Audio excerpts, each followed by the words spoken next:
আন্তর্জাতিক অপরাধ আদালতের গ্রেপ্তারি পরোয়ানা থাকা অবস্থাতেই মঙ্গোলিয়ায় সফর করেছেন রুশ প্রেসিডেন্ট ভ্লাদিমির পুতিন। আইনগতভাবে তাই যে কোনো সময় গ্রেফতার হতে পারেন। ব্রিটিশ সংবাদ মাধ্যম বিবিসির এক প্রতিবেদনে এই তথ্য জানা যায়। গত বছর আন্তর্জাতিক আদালত তার ওপর গ্রেফতারি পরোয়ানা জারি করে।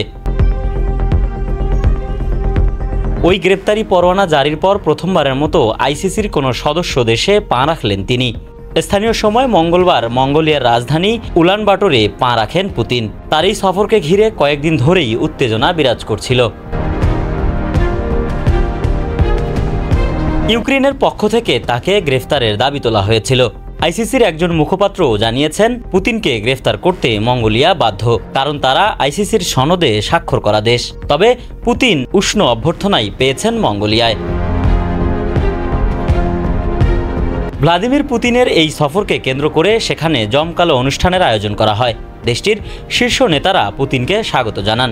ক্রেমলিনের এক মুখপাত্র বলেছেন, পুতিনকে এই সফরের সময় গ্রেফতার করার মতো কিছু ঘটবে বলে তারা মনে করেন না। 5 বছরের মধ্যে মঙ্গোলিয়ায় পুতিনের প্রথম সফর উপলক্ষে রাজধানী উলানবাটরের সেন্ট্রাল চেঙ্গিস খান চত্বরে দুই দেশের পতাকা দিয়ে সাজানো হয়। সেখানে মঙ্গোলিয়ার প্রেসিডেন্টের সঙ্গে সাক্ষাৎ করেন পুতিন।